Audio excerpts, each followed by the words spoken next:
I think, do you know what? There was entire commitment on the government's part to get around the table, have a negotiation and find a way forwards. That is the overriding priority. That is why the Paymaster General is in Europe today. The Minister for Ireland, for Northern Ireland is over in the US today, having those discussions, trying to get this thing across the line. We could do with the EU opening up that mandate. That's the big problem. They've sent a negotiator over here who doesn't have the mandate to actually get around the table and deliver anything. And it's hugely problematic.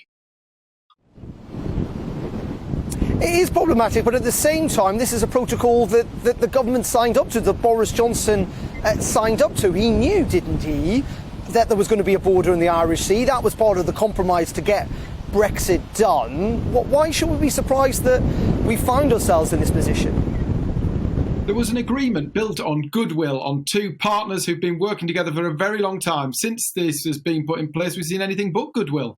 We saw the EU consider blocking life-saving vaccines going in. It's bonkers. And actually, the problem is the way in which the checks are being carried out. It's disproportionate. It's unreasonable. Of all of the checks going on in the EU for goods travelling in, 20% of them are being done in Northern Ireland. There are more checks taking place on goods from Great Britain to Northern Ireland than if you were bringing things into the EU from India. It's disproportionate, it's wrong, and we need to find a reasonable, sensible way forwards. And that's what's got to be done. You've got a parcel, you've got to fill in more than 50 fields of information to bring a parcel in. Pet owners are going to have to start paying 280 quid for certificates and jabs. We need to have a grown-up, sensible discussion. The EU needs to come to the table and we need to find a way forwards. We do not want to be pulling the trigger on some of these things. We want a reasonable negotiation. I get that. So you seem to be suggesting that the protocol doesn't need to be removed entirely. It just needs to be changed, if you like, and that in the end, the government shouldn't take unilateral action, that this is best done through an agreement. That is the preference I think of the we've government. just That's lost the preference for everybody, and that's where we're heading.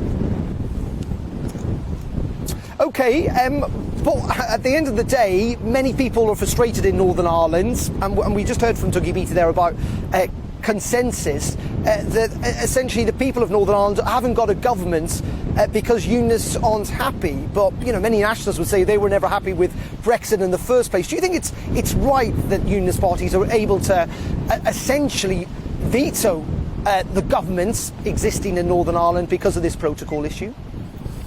Well, there's one thing that I think Northern Ireland agrees on entirely. They want to see proper devolved government back in place. They don't want to go to direct control from Westminster. They want, and we need to get around the table and we need to resolve that. There is lots of hard feeling. But the one thing that cannot happen is we cannot go back to the good old days and the bad days that happened before the Good Friday Agreement. We need to get in place, have that negotiation and find a way forward that suits both parties. It's not beyond it's not impossible to do that. We just need goodwill on both parts and both sides to come to the table.